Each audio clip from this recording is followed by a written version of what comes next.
Do you ever wake up and realize that you're living your life for everyone else? It's time to transition to your own purpose and start living for you. There's a common thread. Why does it take a near-death experience to wake you up? Life's journey isn't about being easy. It's about finding gratitude and shifting your mindset and finding the positive in every situation and asking yourself, why is this happening for me instead of why is this happening to me? Welcome to GSD Diaries, where we share stories of transformation, resilience, and the pursuit of purpose. In this series, I'm chatting with some of my closest friends and fellow movers and shakers in the entrepreneurial community. Together, we'll explore meaningful ways to become more human and empathetic and shift our perspectives for a better life and business. I'm Proffitt, an entrepreneur who has disrupted the hospitality industry by shaking things up. As the GSD girl, I dance around the world uncovering the first times and the powerful stories behind them. Join us as we navigate the ups and the downs, learn from each other's experiences, and uncover the truth behind living a fulfilling and impactful happy life. This is GSD Diaries. We're doing good. Awesome. We're right on time. We are. I know, right? Like, yes. Time is not my strong suit, especially when I'm having fun, like with my friends. Like I just want to hang out, you know? I don't want to like ever be in a hurry because, you know, time is everything. When you're having fun, you don't want to like just stop it. Well, I think you're really good at being in the moment when you're with someone. And so that could let time get away from you. But I think the trade-off is worth it. Imagine being with your partner for almost 2 decades. You have 5 children, multiple real estate properties together, and you truly are best friends, but you're still not married. One of my dear friends, who's also my real estate agent, she was a client with her content. We helped her like grid everything out for her real estate business. But the most meaningful thing for me is when she said, "Will you please plan my wedding?" I'm like, wait, why are you having a wedding? And she said, because we've never been married. Everyone just assumes around us, because we have a lot of the same friends, we run in the same business group, that they're just married because I just always saw them as a team. I know the story, but I want her to share today, how have they gotten through some of the really hard things they've gotten through as parents? It was someone that mentioned to them about having a party and getting married. The love that was felt in that whole venue was just incredible. How do you find that love and how do you find that passion? We're gonna talk to my friend Deborah Vahle today. I don't even know if she changed her last name. Navigating life with 5 kids, entrepreneurship, and getting married and making a different level of commitment almost 2 decades later, and what that means to her. Welcome, Deborah, to GSD Diaries. Before we jump off, you know about the colors, right? Yes. I mean, just from what you've told me. But you've never seen them. No. How long have I known you? 7 or 8 years, probably. Now, Deborah has been my friend, my real estate agent, still to this day. We'll talk about that later. Our bride, a stylist, pretty much. She got this for me, and it's like petite, and there's like a zipper thing on the back that like pulls up, and okay. So I'm gonna get something because I want to get your thought on it. But while I'm doing that, I want you to look at the pictures. Everyone has all 4 colors, but you typically have a bright and a pale. Okay. And then put the cards in order of what is most meaningful to you. Okay. Most to least. Most to least. Okay. And I'll be right back. What are you doing over there? Oh my God, that is amazing. I speak at these conferences, right? Yeah. And we have themes. You have to like go searching for some weird stuff. There was this party. Awesome.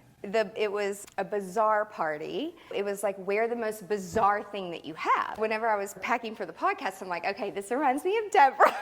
I'm bringing the jumpsuit because she gave me that. Oh, where's my favorite water bottle? Got You'll know lots which of one is glitter. the favorite when you see it. It's like rhinestones. But the whole reason that I'm doing this is because when you give people things, it matters. You know, it means something. Yeah. This is the most thoughtful thing Aw. I think anyone has ever gotten. When we did your wedding, It'll be a year in August. and then you have something big, like Maybe. in August. Every year you do something really big. Yeah. Right? Well, you may not know this, but when I was raising the kids when I was home, I started like 5 different businesses, I think, during that time.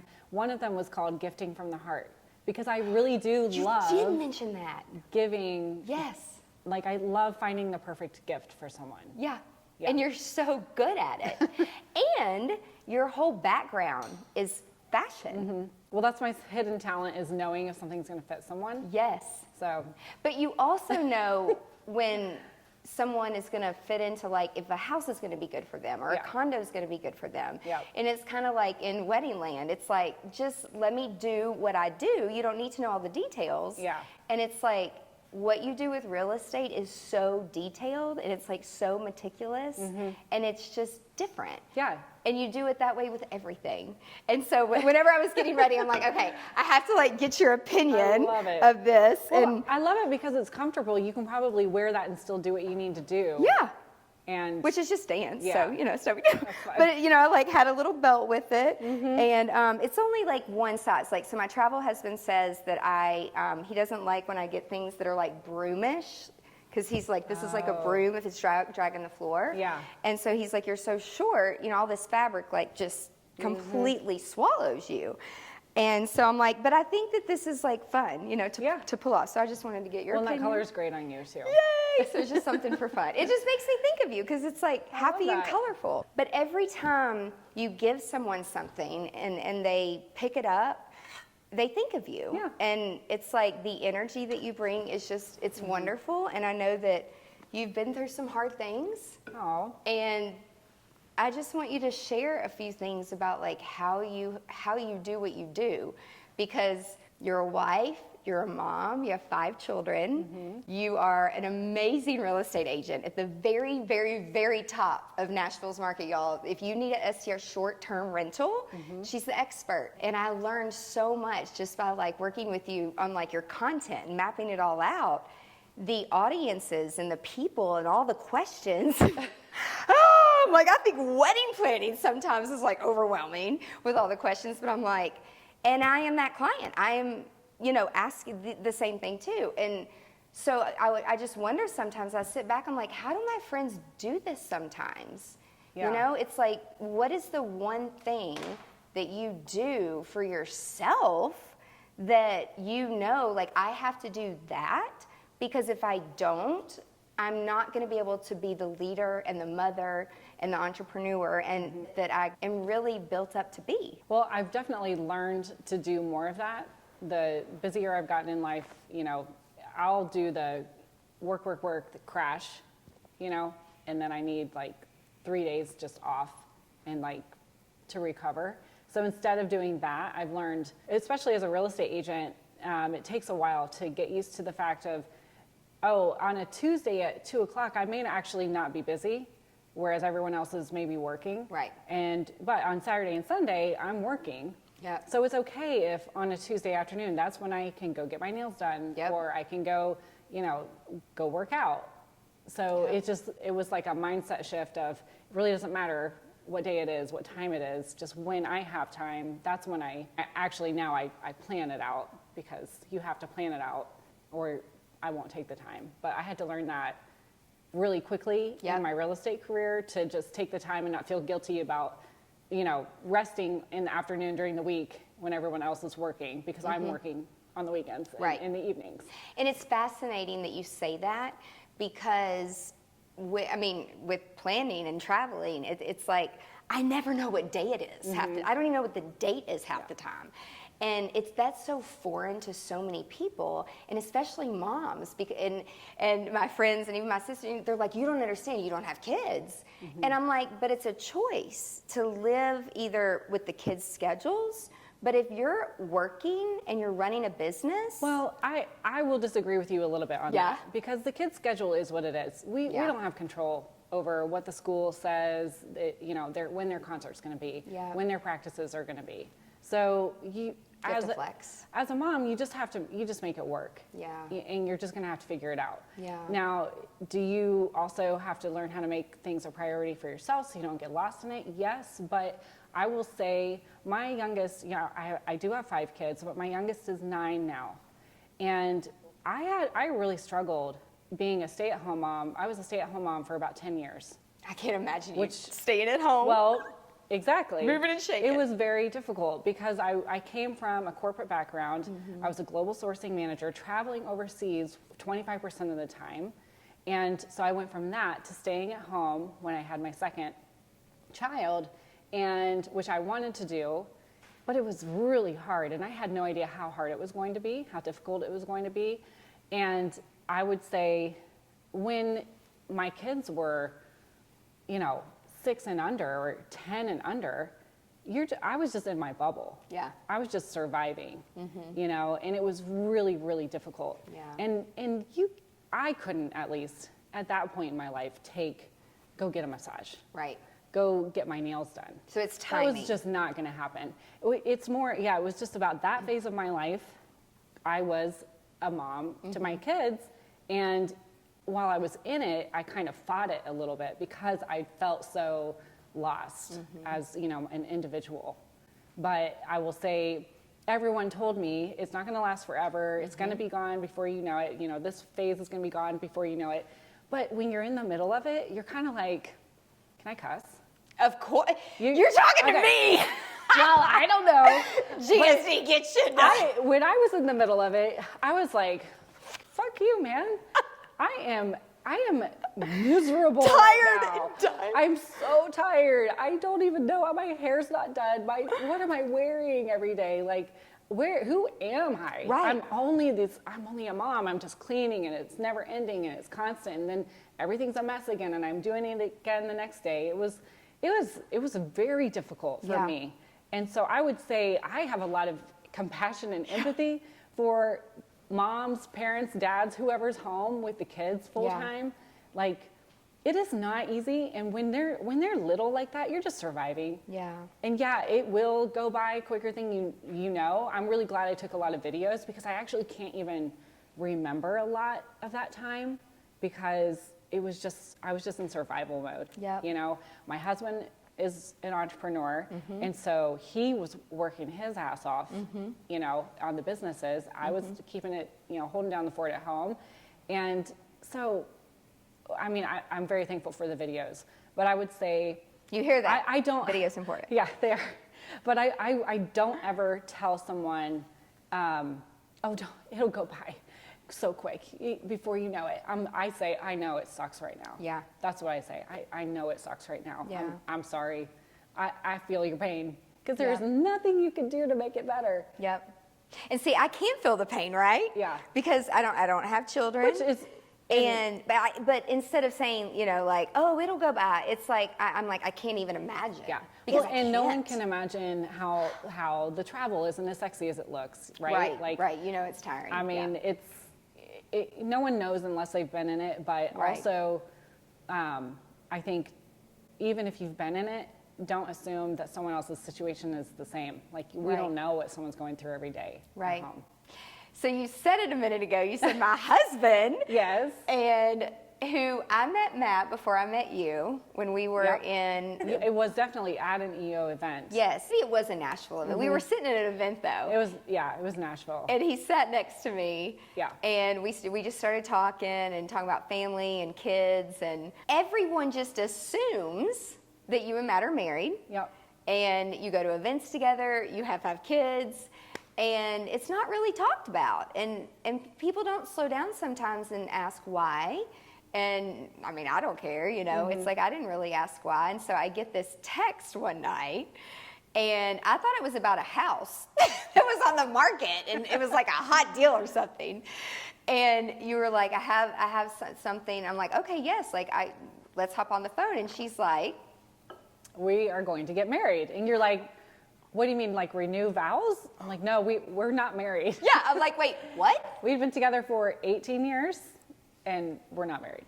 Yeah. And so I'm like, it still gives me chills. I'm like, okay, well, what are we doing? And she's like, we're having a big party. Yeah. And when I tell you the love and the people that were at your wedding, and it was one of the most fun events, even our vendors and my whole team, they were like, if all of our weddings could just be like this, where people love each other, the kids are gracious, the guests are gracious, everyone is just happy. Yeah. And that doesn't happen very often. I want you to share with us, why were you not married? is the one question. But the real question I want to know, and I want you to share, is why did you decide to do it when you decided to do it? Because that's the hard part. Well, I will tell you that it was a really special wedding, and the reason we know that for sure is we got thank you cards from people. What? Have you ever heard of that? Never. We are writing our thank you cards, and so now we're getting in the mail thank you cards from people who had already given us a gift, but they literally wrote thank you cards saying thank you for inviting us to your wedding. It was so special. I've never been to a wedding like that. And I think it made people think, wow, maybe we should renew our vows, because we essentially, we had been together for 18 years. The reason why we weren't married, I mean, I can go into the long story. The short of it is that it just took us both a lot of growth to be ready to both get married. Yeah. And we were committed to each other. We'd met with an attorney. We had, all the paperwork drawn up so that if anything happened to us, or, our kids were taken care of, we were taken care of if anything happened to the other. So that legal stuff was already done. So that's one of the reasons why It's like, I was secure, and, Yeah. I was like, No it's big deal. fine because everything's taken care of. Yep. But, we went through a lot of therapy individually and together to come to the place to do some healing. I mean, it has to do with like childhood stuff, family stuff. And so, we were both ready, and, we were so excited. How did it come up? It came up in a therapy session. Okay. I had wanted to get married for a long time, and then and Matt really wasn't there. He was committed, but the idea of marriage was not something that he had never been married. Never been married. Yeah. He's 11 years older than me, so he had never been married. So it kind of came up that it was a pain point for me that I didn't realize was still there. And he had wanted to get married actually years later, but I was kind of like holding a grudge about it. Like, you didn't want to marry me when we were first starting out. Why do you want to marry me now? So we worked through like a lot of stuff. And it was like, well, I do want to get married. Well, I want to get married too, but let's get married. Well, okay. Let's get married. Let's do it. Yeah. So. It was so perfect. Yeah, it was so perfect. And our kids were excited about it. Like, it was so fun telling them. Yep. His ring had come in that we had ordered, and the kids didn't know yet. So I got down on one knee at home. I have it on video, and I had given Mason a heads up to take a video, and got it all on video. The kids were crying and screaming and so happy. Yeah. That's so, and your kids are awesome. Yeah. But you can tell when kids grow up in a loving home, and no matter married or not married, your energy and Matt too. It's like you both truly do stay calm and lead with love when things are so chaotic sometimes around you. Yeah. And it was so fun to just watch y'all enjoy each other. Yeah. It was really you, special. You really do. But I also know that some of the hard things you've been through. As a couple with your kids, what's the hardest thing that you have thus far experienced? The most difficult thing was just going through the entrepreneurship journey with Matt. It's not an easy road. And as the spouse, it's not an easy road either, which is why EO is such an amazing organization, because they support the member and they also support the spouse, which is rare. So I really think that was the most challenging thing, was going through that journey together. And then, of course, we had tornadoes hit our restaurants, and that was, in 2020, 2 weeks before everything shut down for the pandemic. Because of EO, we had support around us when all that happened. So I think it was really the beginning years as Matt was growing the companies that were the hardest, because the kids were little, so I was stressed out. The businesses were young, he was stressed out. So, it was very challenging. How did y'all get through it? We love each other. Exactly. And so that's the key. And we like each other. That's the key. But we also really love our kids. And so we always just try to make the best decision for our kids too. And you put them first. Yeah. You really do. Yeah. I mean, I see that and I watch it. Yeah. And you can tell. I remember the morning I woke up, I was in town after the tornado, and the first thing I saw, I mean, it makes me want to cry, is East Nashville, and I'm like, oh my God, all of the restaurants, they're completely gone. Yeah. And all I'm thinking about is from a hospitality perspective, like I know how impactful that is for the people that work there, and the people that work at the restaurants, like they loved him. You know, they were like a big family. Yeah. And it was incredible, like how everyone really band together. It was such an amazing experience. You know, I went down to 5 Points where the restaurants are, and they're rebuilt there today. And, you know, Jack White was there with a bandana. The really cool saving grace and the odd thing, it was 2 weeks before we shut down for COVID. Because of all the debris and dust from everything, everyone was wearing masks as we were picking up the debris in the tornado. Interesting. Not because of COVID. Right. Because we were in, like, there was so much, it was so dusty. And there was insulation that had fallen and things like that. So everyone was, when I look back at it, I'm like, holy moly. Because there were so many people down there cleaning up together. We were all masked up. And I mean, I just remember like seeing Jack White walk in and carry a load of debris out to the pile. We were all just in a line carrying as much stuff out to the pile as we could. And then, I mean, you just saw people that were just, you know, you knew who they were, and you were like, wow, they're just here helping, and it didn't matter who you were. Everybody was just helping everybody. And you're just, and that's the thing about it. It's funny, 'cause he was at a guest at one of, actually 2 of our weddings. And so when you work with people in the public eye, and I mean, you know this too, it's like you do have to handle things just a little bit differently from a security perspective. But when it comes down to it, when shit gets hard and shit gets real, you can tell the people that are just real people. Professionally, you can strip everything away. And what kind of person are you? Are you a good person? And are you happy? And so many people don't seem very happy. And then, and something that I want you to share that we were talking about a few minutes ago is that, you know, I do say a lot, like, money does not make you happy. It's a tool, and you need it.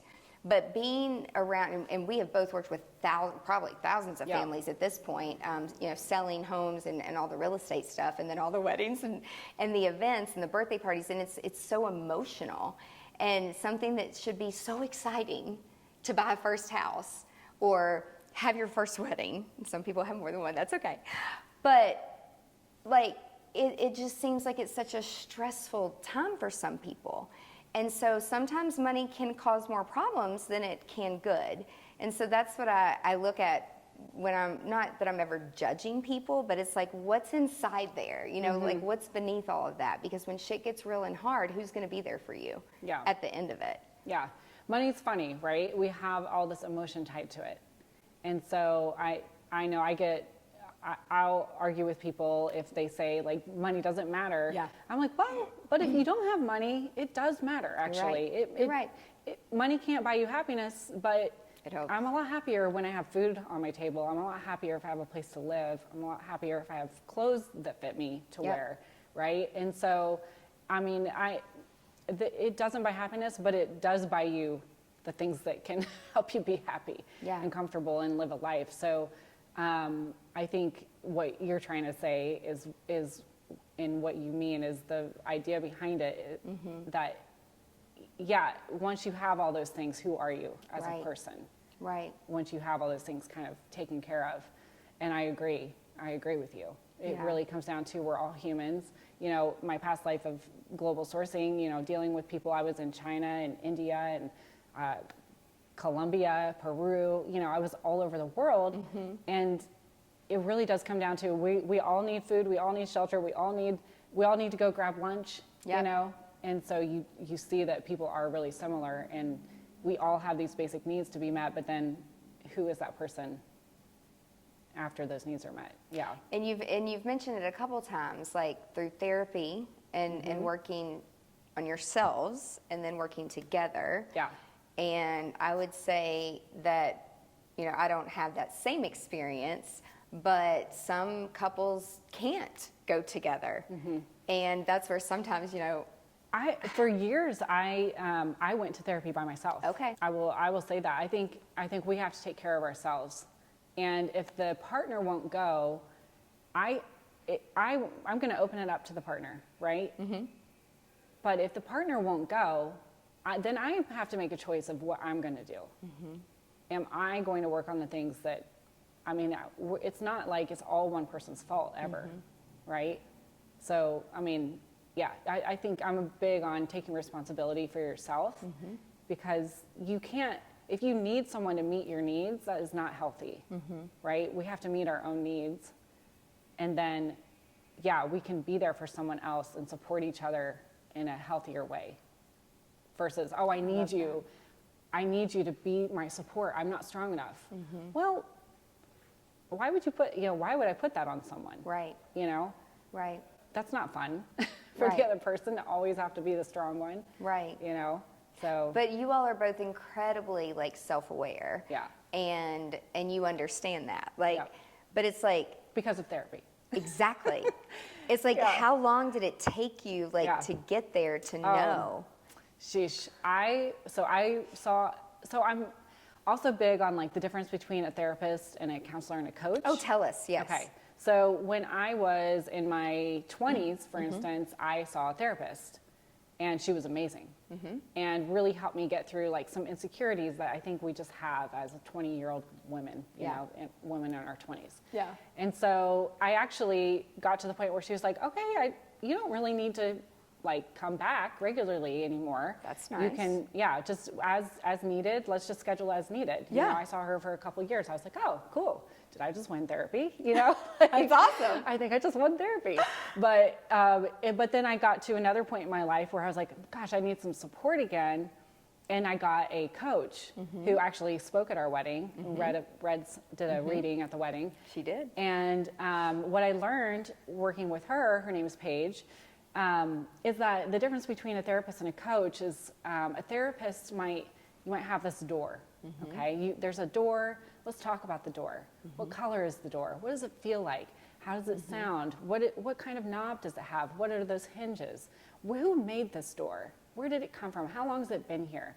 Versus a coach might talk about the door for a little bit, but then they're going to be like, okay, Deborah, just open the damn door now. Right. Walk through it. Let's go. It's time to open the door. Okay, let's not talk about the door anymore. Let's, now they definitely, I don't want to say that you don't dig and work on stuff that you need to work on, but at some point it's like, okay, let's just open the door now. Yep, and move. Let's not, So I've learned the difference, and I think there is a place for both, very important place for both. So this is great. So talking about walking through a door, so going back to the question earlier, it's I always loop back. Tell me about your first time. Yeah.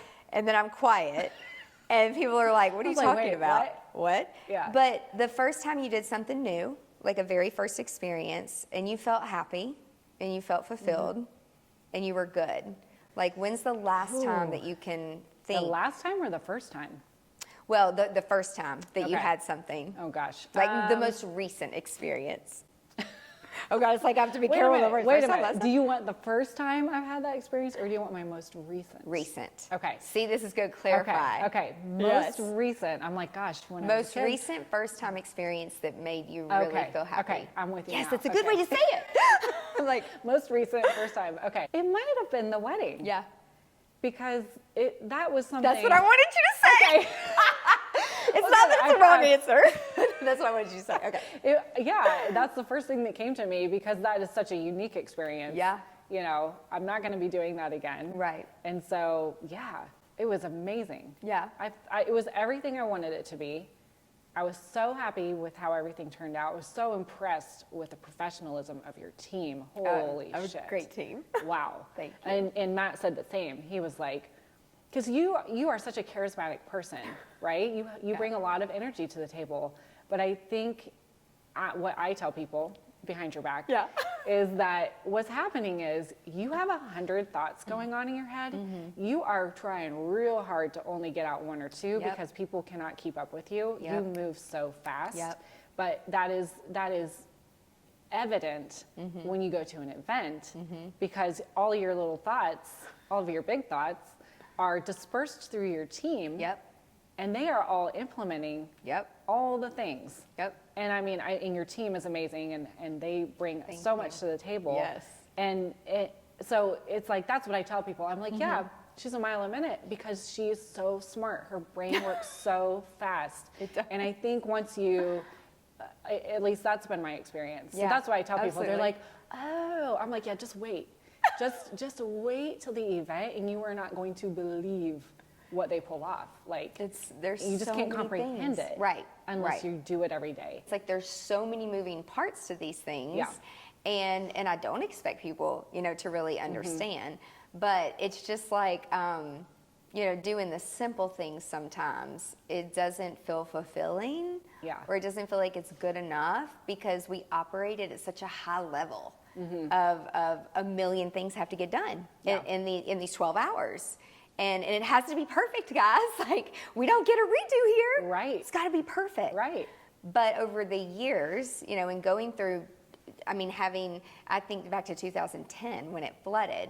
And that was the first real, like, when I was an entrepreneur and I'm like, oh my God, like I don't even know what to do. And, 2 years later, I did Catalyst and Join EO and all that. And I was so thankful, but I'm like, oh my God, like this is really hard. And you think that you're gonna have control of your time and all this stuff, and it's like, what, you got to be flexible and just learn to be flexible. I totally agree. What is it? Getting married, buying a house, someone passing away, divorce. These are the most stressful things that anyone can go through. So you're dealing with it on the wedding side, and then I'm dealing with it on the home side. And sometimes I'm selling someone a home or selling their home because they're getting married or because they're going through a divorce or because they're having children. We're dealing with people at their most stressed. That's when their true character does come out. And so we really get to see that really firsthand. And because everyone's real nice at first, the first meetings, the first showings, the first listing appointment. But then when things get difficult and stressful, people show who they are. They do. And it's all in how you react. Like I've learned that.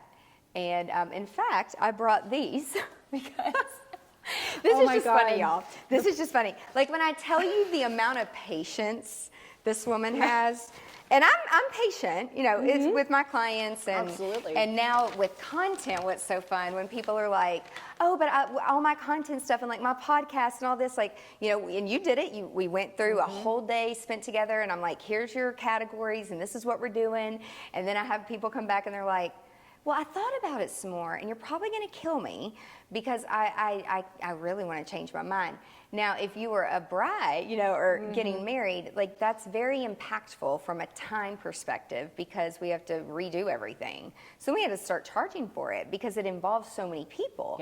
But when it comes to your content, it's a little bit different, and I react totally differently because I'm like, I'm so proud of you for actually thinking through it a little bit harder. And what's actually going to be the most realistic thing. And when you're moving so fast sometimes, you don't have the capacity to slow down and think, what the fuck am I doing? I don't want this. This is what somebody else may think I want, but what I was feeling, like being pushed into, and my friends were trying to tell me, Ange. I was like, well, but can't we look here? You're like, no, because my mom, or no, because, such and such is happening. And I was like, my mom. Oh, but you're a city girl. I am. And I don't know what I'm thinking, right? Like it sounds good, in theory, to be in the country and of course, like have a family compound and all that. But it's like, I go. And you're right. Like you have to realize at some point that it's okay to stop.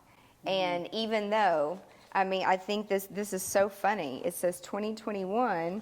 And somewhere it's like got how many revisions, Heather did. We went through so many things. It's like the main house, the guest house, there was so many, every itty bitty little thing, right? And I understood. My mom's like, well, but every time we do this, it costs money. I'm like, Mama, I operate the exact same way. That's how my company operates. I get it. But you have to understand, when you move like one little thing in a bathroom, it sits either below or on, so I really had to understand, because I talk about wedding planning and even content now of like putting it into a house. You have your foundation. You have to have your foundation. Yeah. And when you don't have your foundation, things are shaky. And then you can build walls, but then you got to put the roof on it, and then you put all the decor in it, and you can change that in and out. So that's kind of how I describe content now. Yeah. People are like, wait, I need a URL, and then I need a theme, and then I need plugins, and I got to pay for all that too. But it's like building a house. Yeah. And it's never done, and you have to maintain it. And when you don't, things start to crumble. Well, and I think you're really good at this, and I know this is how I operate with my clients, is we make it okay for people to change their mind. Totally. Like you said, it's like, no, that's actually great. This is part of the process. And I think when people learn, it's okay, then they're not so afraid they're not holding back on what they want. It's like, I don't want you to hold back on what you want. Right. If we've gone to see 20 houses and you've now discovered, I don't want to be in this area of town, I don't really like this style of home, that's great, because now we just found new information. We're like now honing in on, we're finding your home. Yep. So I agree. It's like, you have to have the foundation. You have to know, for me, the foundation is, what city do you want to be in? What part of that city do you want to be in? Do you want to be in a single family home? Do you want to be in a condo? Do you want to be in a townhome? Do you want to have a yard? Do you want to have so many an things. HOA? Yep. Like, that's the foundation. And people are like on Zillow in their, pajamas at midnight, and they're sending me things. I'm like, okay, but there's no garage. Right. You said you have to have a garage. I know, but this one's so great, but we do need to have a garage. I'm like, okay, so Quick look at that. take that one off the list. It's like, it's Yep. not going to work. You're going to get there and you're going to realize you need that garage, or, it's only 10 minutes further than we said it was our max commute. And I'm like, now wait a minute, because what's going to happen is you're going to love your house. You're going to move in about 3 months in, when you're driving to work every morning, you're going to be hating your commute and you're going to be stuck. Yep. And so I'm like, don't do that. We'll find you the house, let's stick to what we know you said was important, So a lot of times it's like, and I know you do this too. It's like, hey, wait, but you said your budget was this, but these flowers are. I know. It's so dangerous. Which happened to mine. And you're like, no. It's every bride. It's okay. I'm like, okay. Yeah. But same thing. Yeah. It's the same thing, like with the house.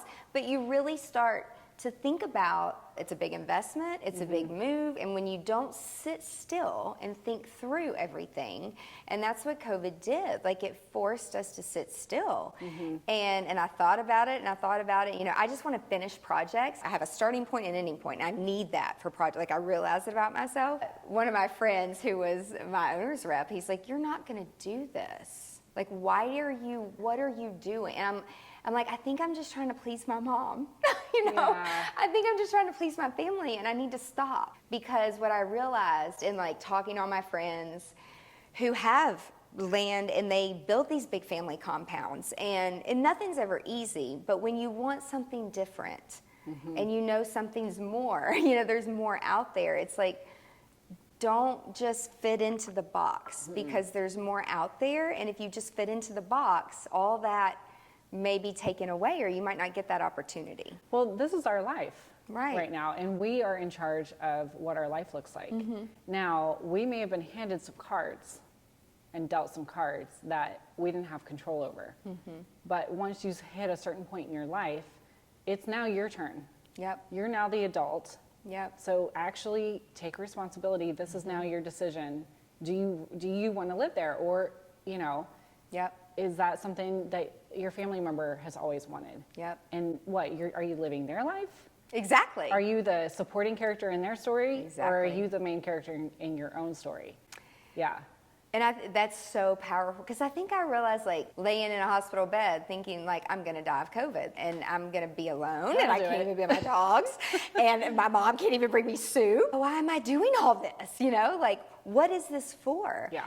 And you come out different and you think different and you see things differently and observe things differently. Y'all have been through some hard stuff to get to the good. For anyone like watching or listening that's like going through hard things, especially, you know, the moms with the kids, it's like, what's the one thing that you would tell them that like it's going to be okay? The word advice really is not in my vocabulary because of EO, but it's like, you know, experience share that, like, you know, it's going to be okay. I can get real deep on that answer. Yeah. It's really insensitive to tell someone it's going to be okay, actually. Yeah, I agree. Because it may not be okay. You're right.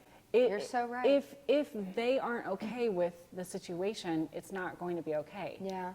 Like you were kind of alluding to before, is it's our response to the situation. We have to decide if we're okay. We are actually born perfect. We are perfect little babies when we come into this world. We actually don't need anything else necessarily. What happens is a bunch of shit gets put on us as we're growing. We take on other people's stuff. No, people trying to be helpful are handing you things they think will be helpful in your life. This person taught you this. This person taught you this. You learned that the hard way. You know, so we pick up a bunch of stuff. Right? You're so right. So if things aren't okay, it may not be that you need one more thing. It may not be that you need to take that class. It may not be that you need to learn one more thing. It may be, oh my gosh, I don't need to carry this anymore. This is my family's shit. I'm gonna put that down now. I'm actually okay. Oh my God, I'm okay. Nothing's wrong with me. I'm actually okay. I'm here. I'm breathing. Yep. To say it's going to be okay, that is someone's choice in life. Yep. Am I going to be okay? I may not like it. But like, first of all, it's like, if you've listened to Eckhart Tolle or any of those people, it's like, first you have to just like be in the present moment and accept the present moment, even if it's not what you want. Like, okay, gosh, I just recovered from a knee surgery. That was it was really tough for me to be off my feet and allow people to help me.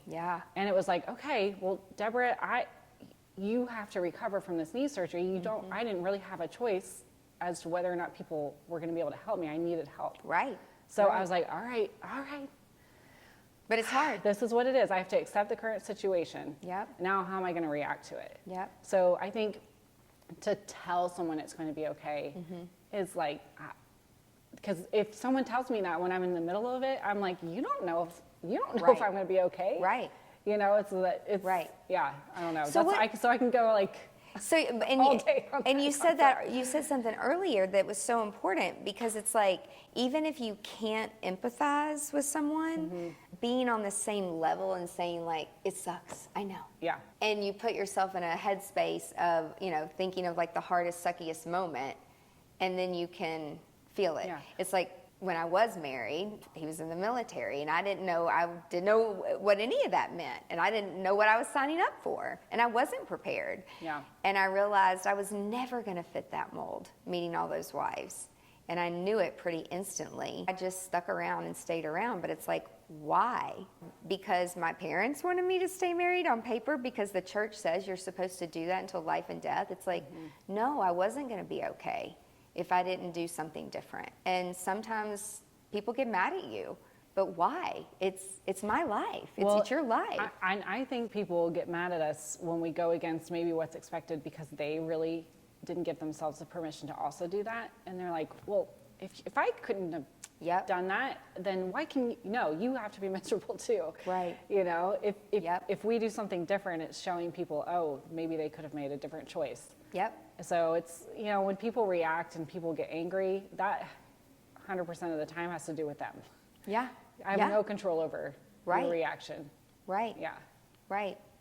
And also what I've learned too, though, is because you mentioned this earlier about how things were dealt with in childhood, And then, I've had to undo a lot over the years of like learning and working with families, and then just how I was raised with, I had great parents, but the information that we have access to now of how to cope and how to, get through hard things, I have to believe in my heart, our parents did the best they could. They did. With what they had. They did do the best they could, and they probably thought that they were doing leaps and bounds better than their parents. Yep. And I have this conversation with my kids because, like I said, my youngest is 9, so they're all a little bit older now and able to understand. I said, no matter what I do, there are going to be things that I say or things that happen that are going to affect you, and it normally happens around the age 7 or 8. Okay. So I've actually recently had this conversation with my kids, and I'm like, so it's already happened for you. Whatever it is that is going to, gosh, they never listened to me, or no one paid attention to me. I didn't get my need met in some way. I said, it's already happened. Yep. You've already had it happen to you. I don't know what it is. You might have an idea of what it is. I said, but gosh, I hope you figure out what it is earlier than I did. Yeah. And that's, I think, all we can do. And I'm sure our parents, in their own way, were trying to do the same for us, like you said. Yep. And so it's like, all I can do is give my kids the tools. Like, hey, there's this, there's therapy, there's this, there's plant medicine, there's all these options of things to help you get through whatever it is that you've, as a child, decided was a rule in your life. You interpreted something in a way that maybe wasn't intended that way, but it doesn't matter, because however you interpreted it, that's what it meant for you. Yep. And so they're like, what? Well, Yeah. And it's like, but making them aware of it. It's your perception. And it's weird as a parent to know that it's already happened. Yeah. And I'm like, I don't know what it was for them. One of the family therapists said, and because you've been around my family, it's like, I truly just want to fix everything. Like, I want everybody to get along, and I'm like, can't we all be happy? And why does this one have to be mad? It's like, can't we just all get along? Like, life is short, guys. She helped me really understand something that, at the family dinners or whatever, it's like everybody's going around. I kind of run it like for a meeting. And everybody, it's like, okay, what's going on with you? My life is so different. And, to my family, even on social media, it's like, oh, Angela just gets in an airplane and travels the world and goes, it's beautiful. And they're so, like, almost negative about it. Yeah. Where some families are like, yeah, she just got back from Africa, and all these things. And it's like, I just observe now. Yeah. And it's just, and I didn't grow up traveling. And we didn't. Our vacations, were with our grandparents. So it's just perception of like what you've been exposed to. Well, and that's their experience. Right. They have to figure that out, right? It's showing them another way. And who knows what effect that's having on your nieces, Exactly. You never know. Yep. So it's like we can only live our life. That's all we can do. But holding ourselves back, this is something I'm recently learning, holding ourselves back is only depriving everyone of seeing what's possible. So let's not do that anymore. Right. Yeah. Like, take risk. Don't get in your own way. What I've learned through a lot of this is it's okay to start something and not finish it. Well, yeah. One of the things that Matt said one time, which I use all the time now, is that you don't know if you're going to like it until you're actually doing it. Right. So try it first. So yeah, sometimes you get into something and you're like, oh, I really don't like this. Yeah. Well, okay. So now move on to the next thing. Yep. Yeah, you don't have to stay doing that thing. Yep. It's like starting a book and you don't enjoy it and continuing to read it because you think you have to finish it. Yep. What? Put the book down. Right. That one's not for you. Right. Yeah.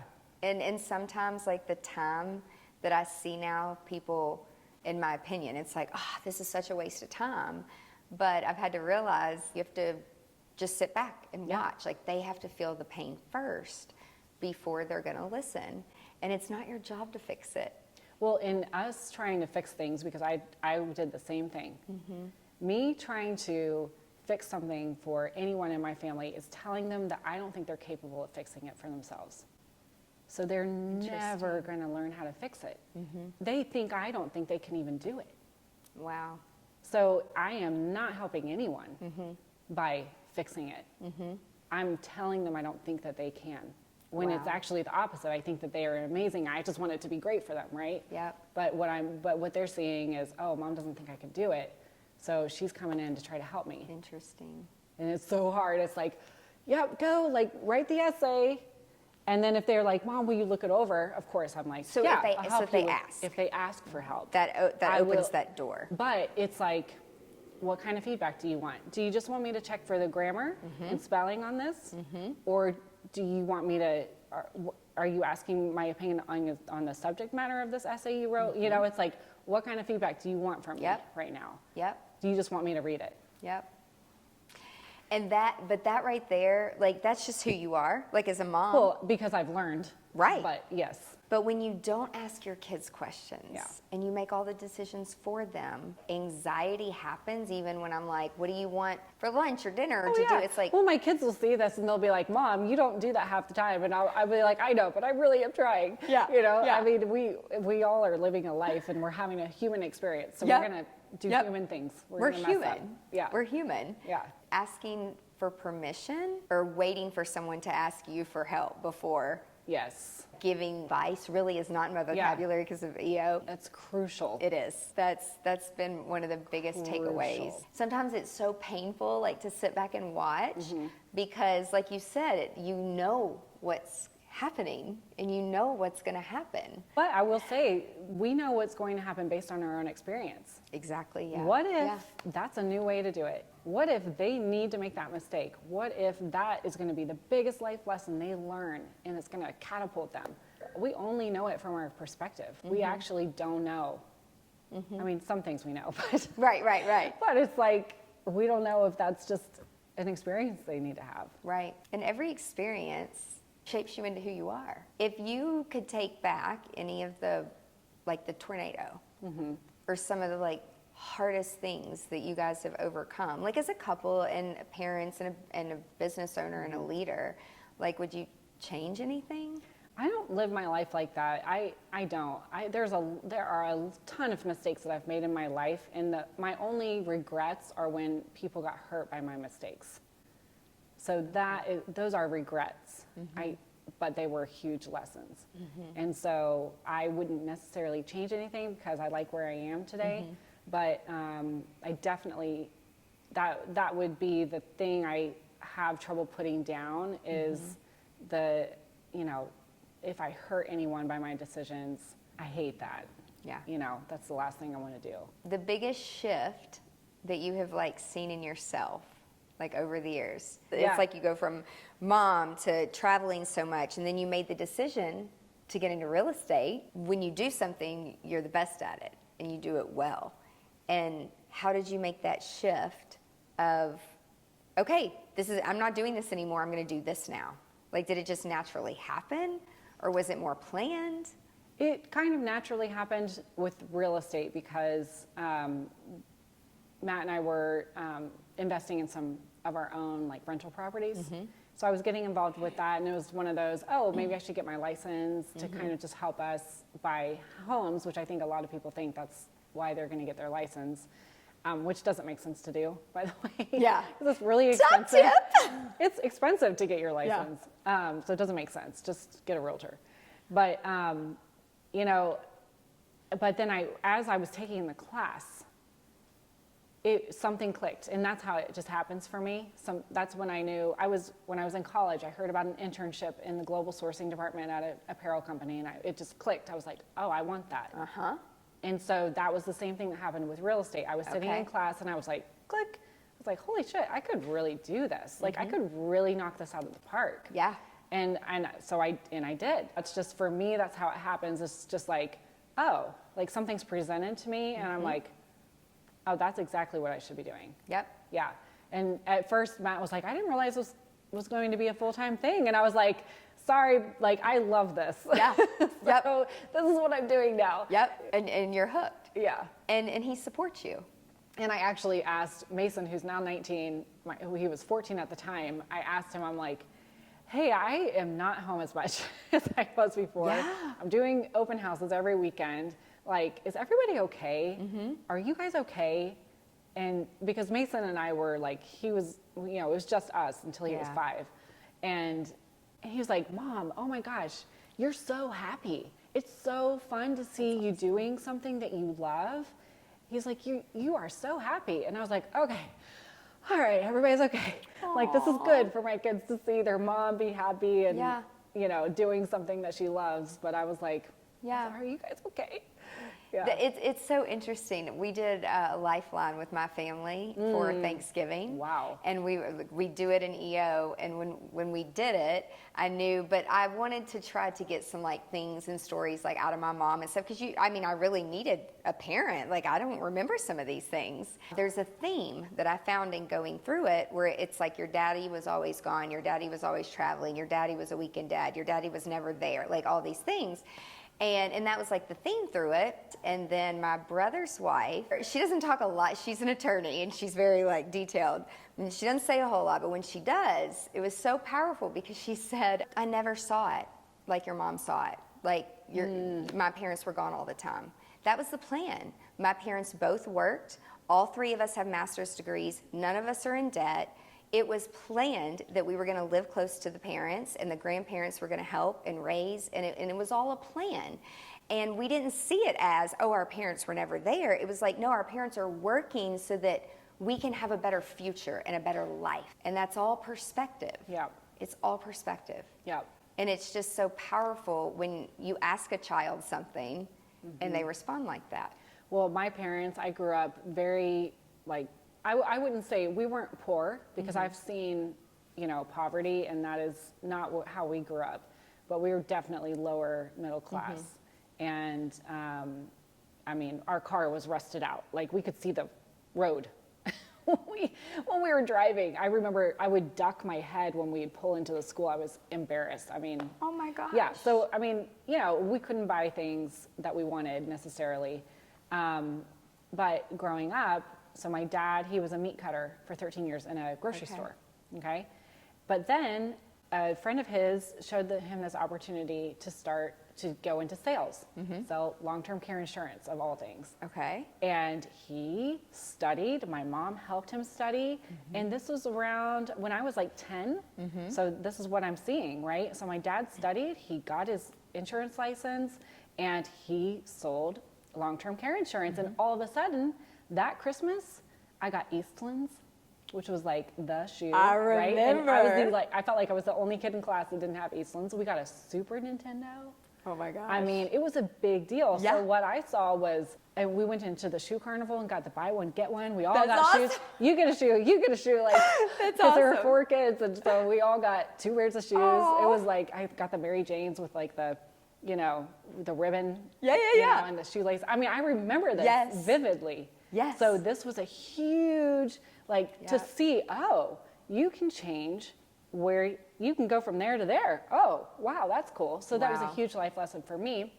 But my dad, he traveled. Yep. He drove 2 hours away. That was his territory. It was northern Indiana. Yep. We lived in central Indiana. So he would sometimes have to stay overnight, but he, you know, but that was just, it wasn't like, it was normal. Where's dad? Yeah. And then my mom at 40, after my brother was 8, he's the youngest. I'm out of the house by this point. I called my mom and told her I was going to be pre-med in college. Okay? That's how I started, was pre-med. Really? And when I called her and told her this, the story goes that she hung up the phone with me. My dad's in the room too. She burst into tears. My mom had always wanted to be a doctor. She was valedictorian of her high school class, but she got married at 18 to my dad.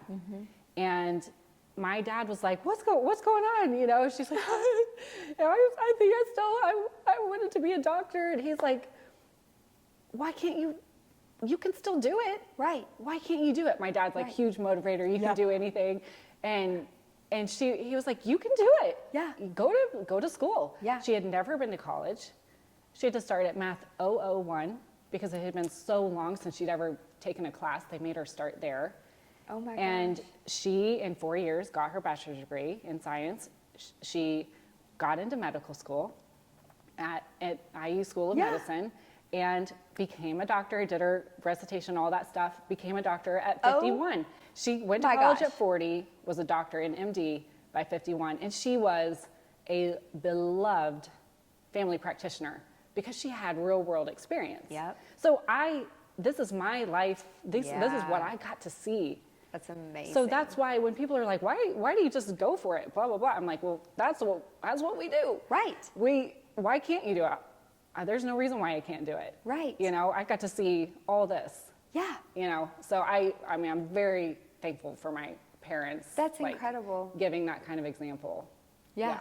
Because I come from, why would you leave your secure job that you can be at for 30 years with a 401k and benefits in it and all these Whereas things? my dad's like, go into sales, make commission. Right. It's Because just then you so control your different. destiny. Yeah. And it is. Yeah. And it's like, you know, you feel like sometimes I'm like, is what's wrong? It's nothing's wrong. It's just if you don't have the experience or the perception, you just don't know. You don't know. You don't know what you don't know. That's why you have to be your great self so that you can show people. And so that they know. Give it a try. Yeah. Give people options, but not too many options, because too many options can overwhelm you.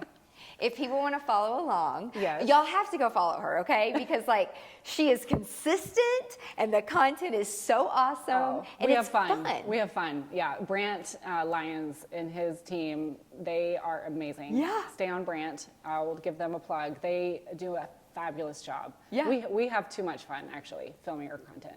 Like you crush it. The key word here is fun. Yeah, and I'm very picky. Yeah. He will tell you, he will agree that if something's presented and it's like, I wouldn't say that. I wouldn't do that. I don't care if that's the sound that's getting 1 million views. Right. I wouldn't say that. Right. He's like, all right, next. Yep. That's the thing. You have to really just be yourself. Yep. When you're doing that stuff. Yep. 'Cause people know. They meet you and they're like, am I meeting the same person that you're showing me? And you do it so well. You're definitely the same person. Yeah, totally. That you're showing us. Yeah. And yes, I want to do a dance. And yes, like there's no hiding it. But it wasn't always like that, you know? It takes time to. It takes time to just sit with yourself and be like, you know, I am who I am. I'm just going to be. Well, and it takes time to get comfortable being yourself on camera, too. People think they're going to be able to do it, and the camera turns on and they freeze. And that just takes time to get through. So it's like, oh, just get past that little. Yeah. That's normal. I don't know if you do this. It's like, do you think of somebody that you're talking to, like when you're doing content? Yeah. Like just. I don't think of a specific person, but I do. I'm like, I'm talking to my friends through the camera. Right. Yeah, 100%. So it truly is just like that. Yeah. And then I think Tina Fey even talks about that in her book. Yeah. Like that's what she learned. Yeah. I'm like, that's true. Thank you for sharing all this. Yeah, absolutely. This is awesome. That's the perfect buzzer. If people want to follow along, though, do you have a favorite? Because you do all the social media. What's your favorite? I mean, I think Instagram is where I kind of live the most. Yeah. I have TikTok and all that. I guess I'm an older millennial, so I'm mostly on Instagram. I watch my TikToks on Instagram like an older millennial. Thank you so much for doing this. Thank you. You're awesome. Fun. Thank you so much for joining me on GSD Diaries. I want to extend my heartfelt thanks to our guests and to you for listening and for being part of the GSD community. Remember, you just have to take the first step and keep moving. Don't stop moving. Make sure you're subscribed and stay up to date with our latest episodes on GSD Diaries.